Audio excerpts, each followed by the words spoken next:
Greetings and welcome back to MTG Cards and Review. My name is Chris.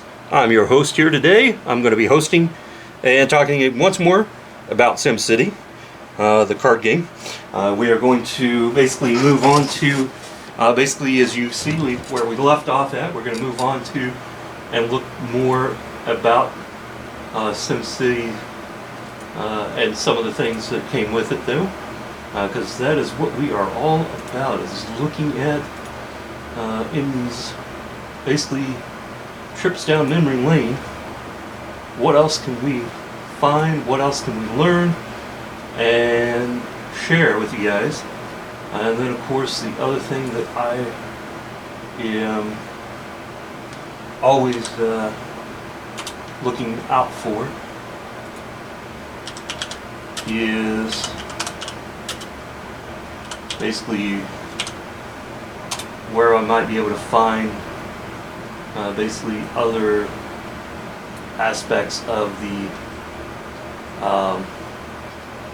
basically the game though, and or other games of the past though. And so, you know, that is basically what we after is what we can find of these older games though. Some of them, as I've mentioned, are easier to find than others.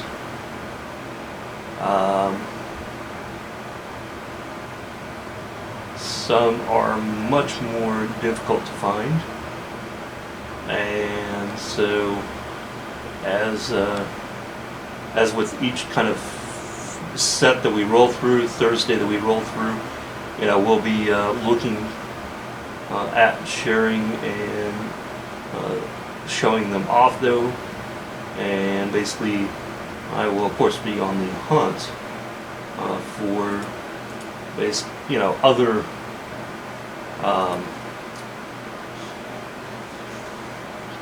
copies though, or other games that launch though, and of course in part, as you can see, some of these, or some of what I'm doing is of course going over ones that I have. Others are going to be much harder to track down or find them. But it's also why I'm also looking at, you know, where we can go and look at basically older games though, because sometimes they, you know, you can find them for basically essentially a really inexpensive price though, whereas others of course are going to be much more expensive though, or harder to find. And that goes to basically the playability, the collectability, you know, what's out there though. SimCity came out in '95, so there are a couple of other ones that came out technically a little earlier though that we haven't hit on yet. And those would be stuff like Quest for the Grail, OverPower, a Middle Earth collectible card game though, The Legend of Five Rings though. You know, we are going to basically, like I said, try to find and hit upon basically those cards that we can, and basically keep moving along though and seeing what is out there though. As I expect that basically some of the cards or sets though will basically pop up every now and then.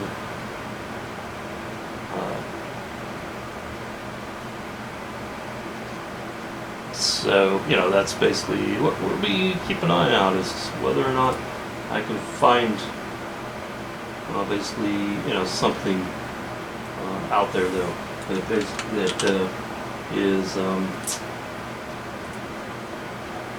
worth the process of trying to get.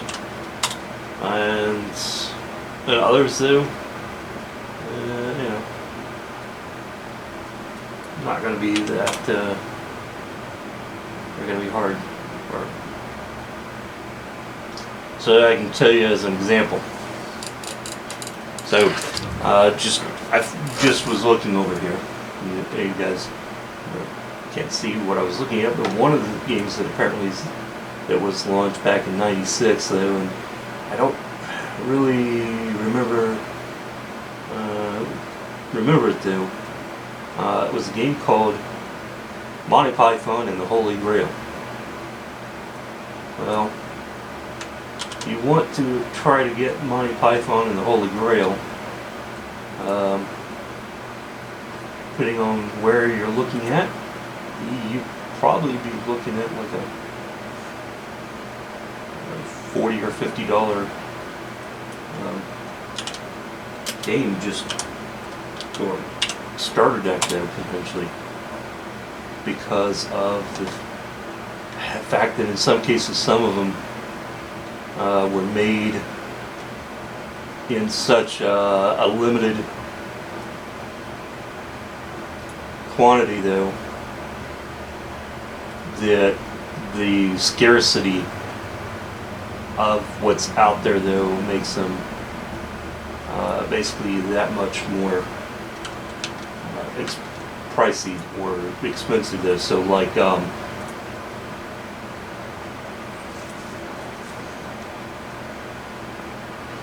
something like a Dune though, which basically came out though in basically 97 though, 1997. You're looking at a game that is basically going to set you back. You can find it maybe a couple $100 though, if it's sealed, if you can find it.